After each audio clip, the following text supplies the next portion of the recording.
Jackie Hamilton was killed in 1984 by the IRA. Jackie Sproul, his nephew, is with us this morning. Good morning, Jackie. Good morning, Stephen. Tell me what this commemoration means to you. Well, it means nothing to me, to be quite honest. The impact it has on you. The impact? Well, for a start, my mother is Jackie's sister. And Roberta. She's given interviews. Yep, Roberta. She's given interviews there last week. And this whole thing has made her just very ill. In fact, she's away to the doctor again this morning because of it. Can you describe to me the demeanour of Roberta, of how much is this impacting on her? I mean, she's went back into herself again. I mean, this is the first time she's ever spoke out about it, because they're actually going to tramp over the spot where Jackie was shot. The march is actually going ahead where another member of the security forces was murdered outside the police station, and where Jackie was shot in 1980, going up the Castlefin Rd, going to his day job. Did you hear what the Deputy First Minister said this morning? I actually didn't know. He said that this commemoration will be dignified and peaceful, and people have got to respect Republicans' right to remembrance. Republicans' right to remember. But why do they have to walk and parade against, the sites where two members of the security forces were murdered? I mean, them boys weren't coming across the border to buy a bag of chips or nothing. They were coming in to murder.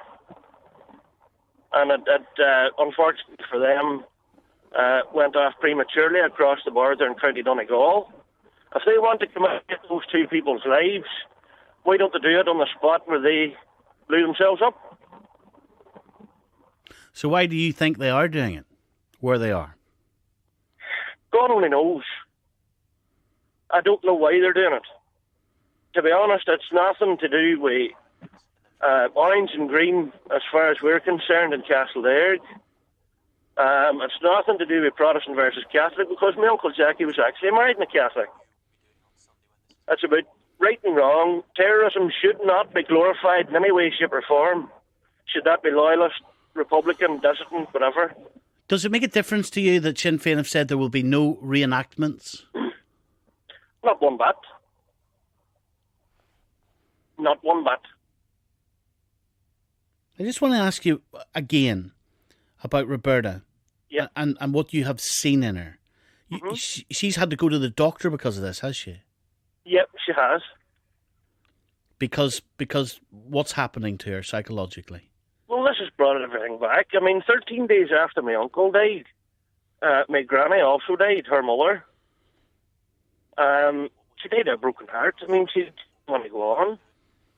Her only son was murdered. And Mum never got a chance to grieve, because my three sisters were very small.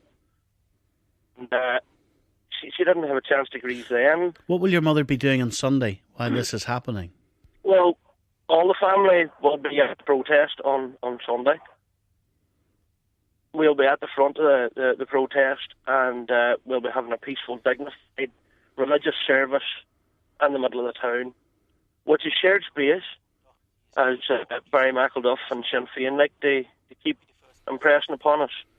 And I'd like to thank personally the SDLP for coming out and saying that it's abhorrent as well, because it shows that we aren't being sectarian.